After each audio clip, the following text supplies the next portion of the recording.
নমস্কাৰ বন্ধু বান্ধৱীসকল, স্বাগত জনাইছোঁ মোৰ অন্য এক নতুন ভিডিঅ'লৈ।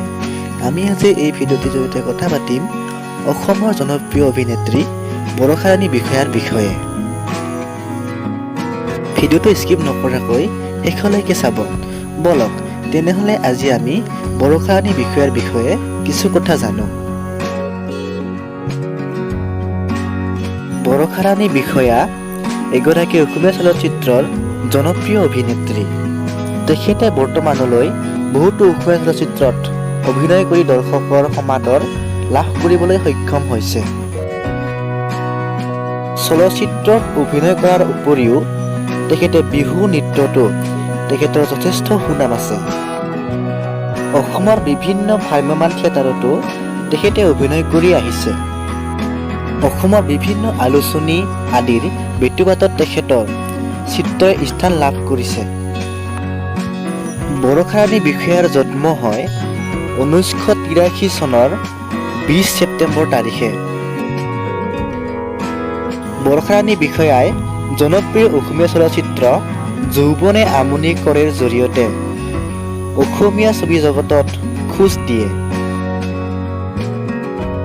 বৰষা ৰাণীয়ে কলা সংস্কৃতিৰে ভৰপূৰ এখন ঘৰত জন্মগ্ৰহণ কৰে। অভিনেত্ৰী বৰষাই 1998 চনত 16 বছৰ বয়সতেই অসমীয়া বোলছবিত অভিনয় কৰাৰ সুবিধা লাভ কৰিছিল।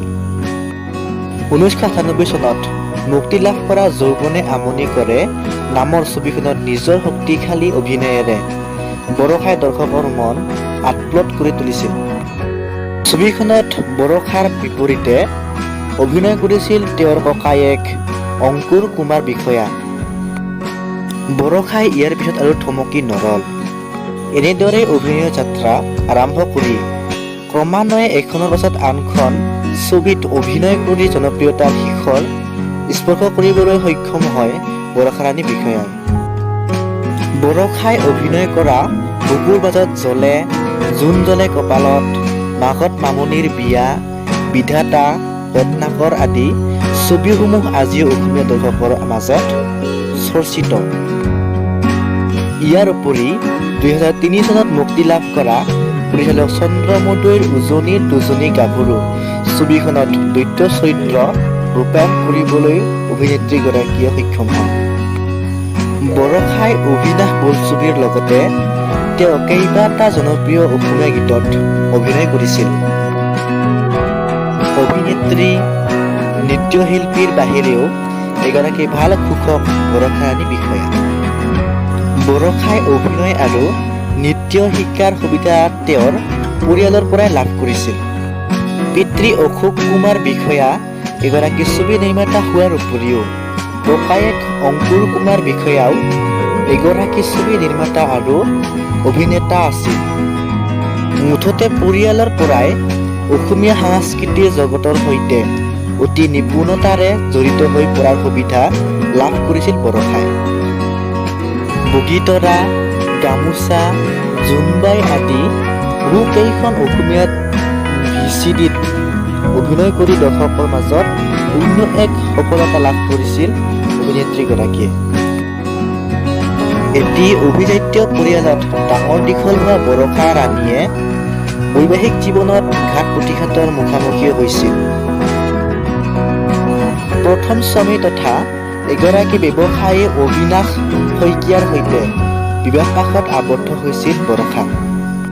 দুয়োৱে এক সুন্দৰ সাংসাৰিক জীৱন অতিবাহিত কৰি থকাৰ সময়তেই 2016 চনত অবিনাশে হৃদৰোগত আক্ৰান্ত হৈ অকাল মৃত্যুক সাৱটিবলগীয়া হয়। তাৰ কেইবছৰমান পাছতে বৰষাৰ এই দুখৰ সমভাগী হ'বলৈ ভাস্কৰ বৰুৱাই আহে অভিনেত্ৰীগৰাকীৰ জীৱনলৈ।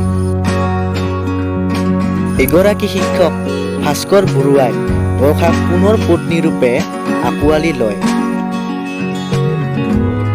চলিত বৰ্ষতে ভাস্কৰৰ সৈতে পুনৰ বিবাহপাশত আবদ্ধ হয় বৰষা ৰাণী বিষয়াই।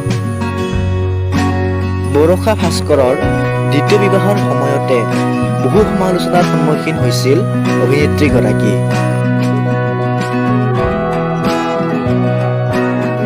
বন্ধু বান্ধৱীসকল, আজিৰ ভিডিঅ'টো ইমানেই আছিল। যদি এই ভিডিঅ'টো চাই ভাল লাগিল তেনেহ'লে লাইক, কমেণ্ট, শ্বেয়াৰ আৰু ছাবস্ক্ৰাইব কৰিবলৈ নাপাহৰিব। লগতে এনেধৰণৰ ভিডিঅ'সমূহ পাই থাকিবৰ বাবে চেনেলটো ছাবস্ক্ৰাইব কৰি ল'ব। ধন্যবাদ।